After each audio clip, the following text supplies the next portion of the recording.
Bienvenue à cette nouvelle édition de notre programme Midi au Caire. Et commençons l'édition d'aujourd'hui du lundi 20 février 2023 avec le Premier ministre Dr Moustapha Madbouli qui s'est entretenu avec la ministre de la Planification et du Développement économique Dr Hel Saïd. L'entretien a principalement abordé les résultats de la tournée de la ministre dans nombre de pays arabes pour examiner les opportunités d'investissement.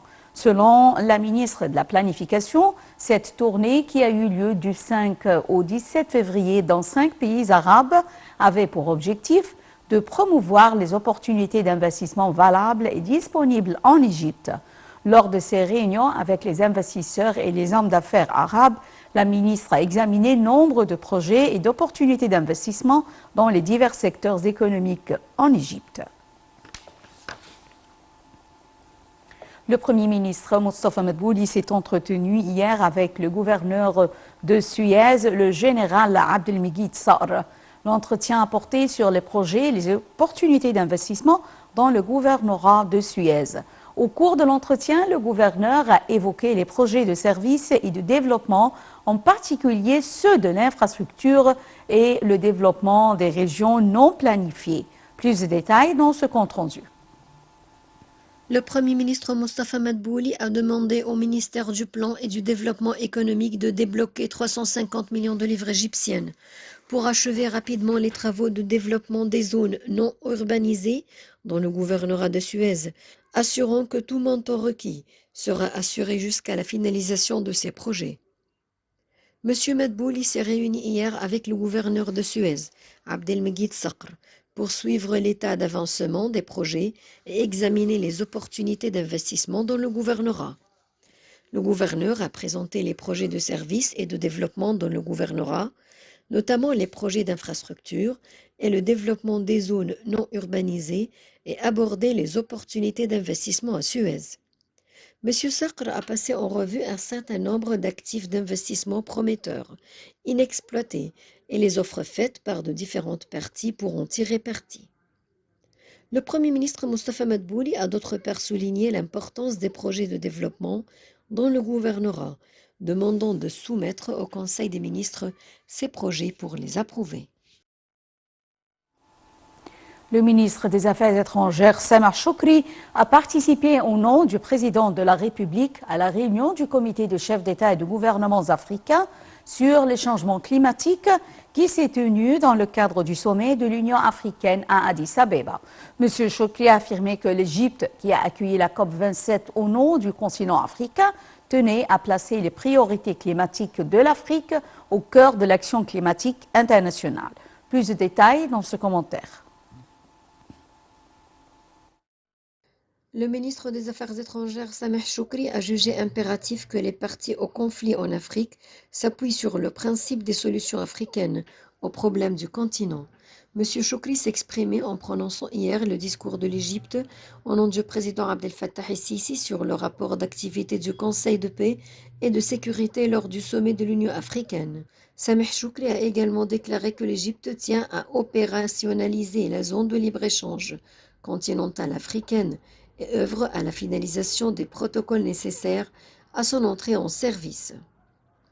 Le sommet de l'Union africaine se tient cette année dans un contexte international, plein de défis, et à l'occasion du 60e de l'organisation, a déclaré M. Shoukry lors d'une interview exclusive à la chaîne Al-Qahira News en marge du 36e sommet africain à Addis Abeba. Les défis actuels, la crise ukrainienne et les enjeux qui en résultent, notamment la sécurité alimentaire, et enfin la manière de traiter les crises et les conflits africains, sont au menu de discussion. Passons au dossier climatique. Le ministre des Affaires étrangères a dit participer à l'élaboration de la structure organisationnelle du Fonds pour les pertes et dommages pour commencer à préserver les fonds nécessaires à la lutte contre les dégâts causés par le changement climatique et les catastrophes naturelles, notamment dans les pays africains. Il a renchéri qu'il continue à réclamer la réalisation de tous les engagements pris par les pays développés envers ceux en développement concernant la fourniture de 100 milliards de dollars pour renforcer les capacités africaines dans les domaines de la réduction des émissions, de l'adaptation climatique et de la transition équitable vers les énergies nouvelles et renouvelables. Interrogé sur la vision égyptienne concernant la présidence du NEPAD, le chef de la diplomatie a expliqué que le président Abdel Fattah el-Sisi se concentrait toujours sur le changement qui pourrait se produire du fait de l'augmentation des projets infrastructurels et de connexion en Afrique, dans le but de favoriser les échanges commerciaux entre les pays du continent et activer la ZLECAf. Quant aux efforts égyptiens en faveur des questions ayant trait à la sécurité alimentaire, pendant l'actuelle session de NEPAD, Choukri a précisé que l'Égypte avait sa propre vision sur ces projets et qu'elle avait été invitée à participer au G20 cette année. En marge du 36e sommet de l'Union africaine, le ministre des Affaires étrangères Sameh Choukri s'est entretenu avec le président des îles de Comores, le président de l'Union africaine Ousmane Ghazali. Au cours de la rencontre, Choukri a transmis au président des îles de Comores les salutations du président Abdel Fattah el-Sisi. Un navire transportant des aides humanitaires envoyées par les forces navales égyptiennes est arrivé aujourd'hui au port syrien de Latakié avec à son bord des centaines de tonnes d'aide au peuple syrien frère pour l'aider à faire face auquel du séisme destructif qui a frappé la Syrie il y a 2 semaines. Selon le porte-parole de la présidence, le conseiller Ahmed Fahmi, ces aides interviennent sur instruction du président Abdel Fattah el-Sisi en signe de solidarité avec la Syrie pour la soutenir face à surmonter cette crise. Le président de la Chambre des représentants, le conseiller Dr Hanafi Gebeli, a affirmé les relations historiques entre l'Égypte et le Zimbabwe qui remontent à l'ère de la libération du colonialisme, soulignant que l'Égypte, tout au long de son histoire, ne s'est pas séparée de son identité africaine. Cela s'est produit lors de la réunion du président de la Chambre des représentants hier avec le président du Parlement zimbabwéen Jacob Mudenda et la délégation qui l'accompagne. Au cours de la réunion, le président du Parlement a passé en revue les moyens de renforcer les relations bilatérales entre les deux pays dans tous les domaines, en particulier au niveau parlementaire, soulignant la nécessité d'une coordination conjointe dans les forums internationaux et régionaux sur les questions d'intérêt commun.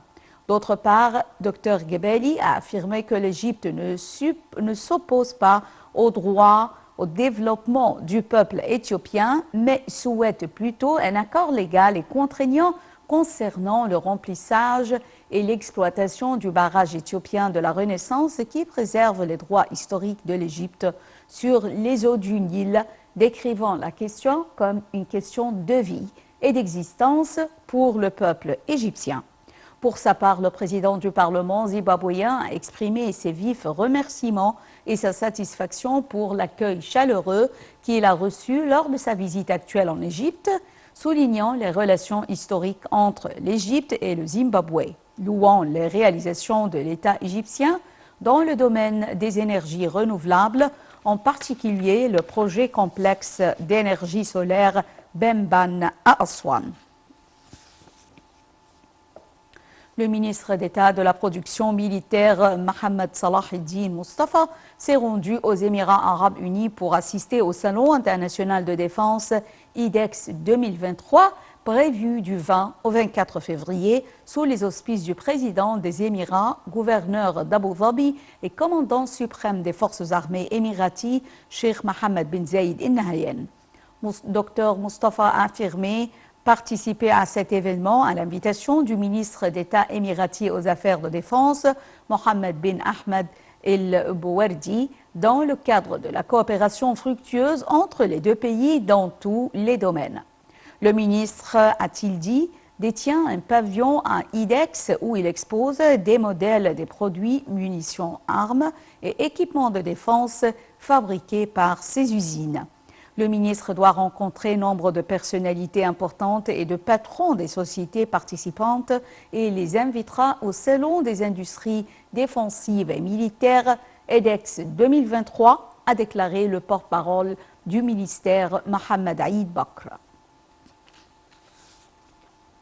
La ministre de la Coopération internationale, Rania El-Moshout, a passé en revue les projets mis en place dans le cadre du programme 1WFE qui comprend 9 projets d'investissement de 14,7 milliards de dollars.